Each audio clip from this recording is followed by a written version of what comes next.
Many years ago, on a night just like tonight, there was a poor kid who went to his computer for safety. He opened up a Word document and he typed about the murder of Tails, the brutality of Luigi. He typed until all of a sudden he heard a knock at his door. Yes, exactly like that. And then all of a sudden he heard another knock on his door. Let me in! Ah, fine! We've all been losers before. It's in our nature. Which means we've all read a creepypasta at least once in our lives. Or maybe you've even written one. I don't judge.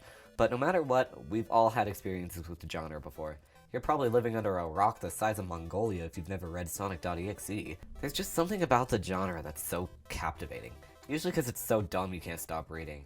It's so fun to turn the lights off and read a scary story about your favorite game, no matter how many spelling errors you might come across, which is a lot. And even though it's rare, some of these stories are genuinely creepy, and the problems really seem to lie within the ironic ones rather than the genre as a whole. They give creepypastas a bad rep, even if most of them deserve it. You come to hear my delightfully No, I'm here because you invited me. Let me in. Wait! I must issue an ultimatum first. Okay. You must sit perfectly still and listen to my haunted tales. Okay, but only if you stop talking like that. I cannot, for it is a condition. What's up? This next story is about an evil blue hedgehog who murders his best friend. Sonic? Yeah, but he's like bloody and stuff. The original Sonic.Exe story follows a kid named Tom who got a package from his best friend Kyle. Who came up with these? Kyle told Tom to destroy the package containing an evil disc of Sonic the Hedgehog 1. Tom said fuck that and opened up the game anyway. Stupid Tom got himself killed because he refused to not put a disc in his computer. Anyway, the game opens up with a bloodied Sonic and a character select screen like the one in Sonic 3. He picks Tails, who's the only option, and runs through the level before just noticing the bloodied and killed animals. It took Tom a while to see that. He's not your average Tails. He sees Sonic in the game and blood! Rinse and repeat 3 times with different characters until Tom kills himself to escape the scary Sonic Pleasure's bed. This story has a lot of issues, from spelling mistakes to straight up not making sense. Characters just do stuff that they can't do. Sonic.Exe was actually so popular that it spawns games and tons of videos about it. Oh, looks like we're gonna be Knuckles. I gotta hand it to him. I really like Knuckles. Get it? It's funny because it's a pun. The story was moved to the Trollpasta website for being so dumb that people never found out if it was a joke or not. To this very day, there are still debates about if the story was legitimate. It's really funny to watch. This story got a sequel, but it's basically more of the same with cops and cults, you know the saying.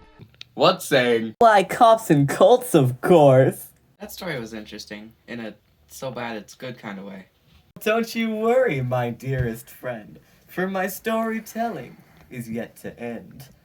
You rhyme now? This next tale is about a kid named Ben, who would drown and reach his end. Ben! Ben Drowned is about a guy who bought an obviously hacked copy of Majora's Mask from some creepy old guy. He plays it through and slowly begins to realize that things are weird about the game. Characters are calling him Ben instead of Link, some characters call him nothing at all, etc. He deletes Ben's save file in the game thinking it might cause what he believes to be glitches, and then shit goes down! He sees 2 characters from the game and a statue. He chooses to play a song on the ocarina, but then Link burns alive, explodes, and gets transported to the water, where Epona is pointing him in the direction of an underwater statue used to represent Ben. Underwater, despite using a form that doesn't allow him to drown, he drowns. After this happens, the save files spell out, very obviously, Ben drowned. Wow. He said it! He said it! You know, most ghosts are subtle, but I guess this kid doesn't want to be. Props to him. The main character falls off the grid, never leaving his room. His roommate even moves out and only returns to grab the stuff that he needs. One of these days, the main character asks his roommate to post a couple videos for him, furthering the telling of Ben's stories. The videos that the roommate had to post reveals how the main character plugged his capture card into his computer, unknowingly letting Ben into it. This stupid dummy should have seen that coming. Of course the ghost is gonna transfer through wires. Anyway, Ben starts talking to him through an AI website, revealing that he was only doing all this stuff just to play with the main character.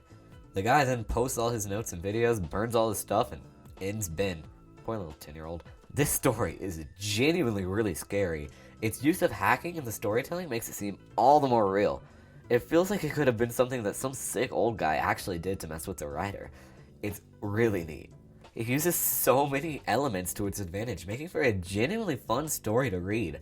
I highly recommend this one for any spooky night. You won't regret it. I could probably make a whole video about just this one creepypasta. There's so much to talk about. I mean, less so when you're listening to rap music. Right, I gotta admit, you scared me a little with that one. Yeah. Let's take a break. Hey, what can I get you guys? Pepperoni, please. She looks familiar. I mean, we've been here before, so. No, I mean this. Oh my god. Why do you keep that on you?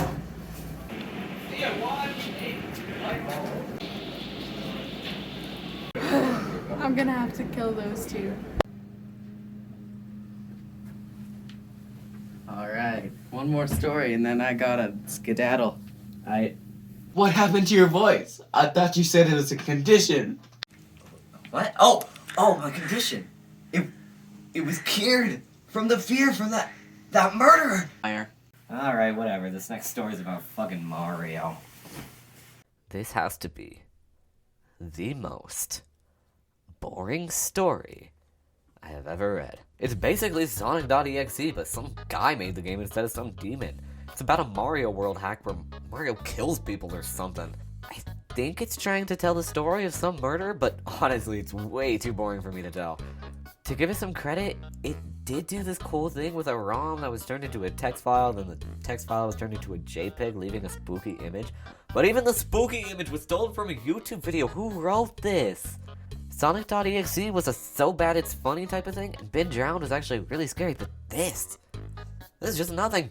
It's the Amiibo Festival of Creepypastas. It's nothing horrible, but it's certainly nothing to write home about. I mean, like, being written about a hack means it's just a weird thing that some loser made, not some scary thing that a demon Sonic plush probably made. It misses all the beats of what makes a story scary. Sometimes there's some disturbing dialogue or something, but it's never more than that. This is the epitome of bad creepypastas. At least with some of the other ones, it can be laughed at, but Mario isn't even funny. It's just a random story! I gotta get out of here, man. Alright, I'll see you next time. Alright. Hi. I know I'm trying to kill you, but that was rude. Maybe trying to kill us, but come on, it's mean to slam the door on her. Yeah. What's with the pizza cutter? Well, they don't have knives where I work, but they have this, so it might hurt a little more. Can we talk about this in private for a bit? Yeah, sure. Hey, it's the pizza lady! She's a murderer, and she's trying to kill us. What? She wouldn't. Good lol, and I will. I wonder what's taking them so long.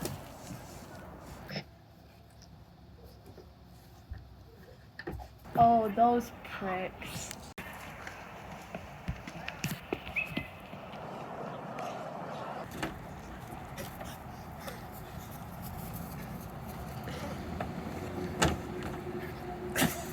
No, but wait up! Nova? Come on, we gotta go!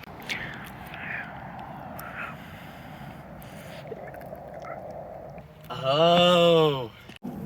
Oh, shit. Where are they going?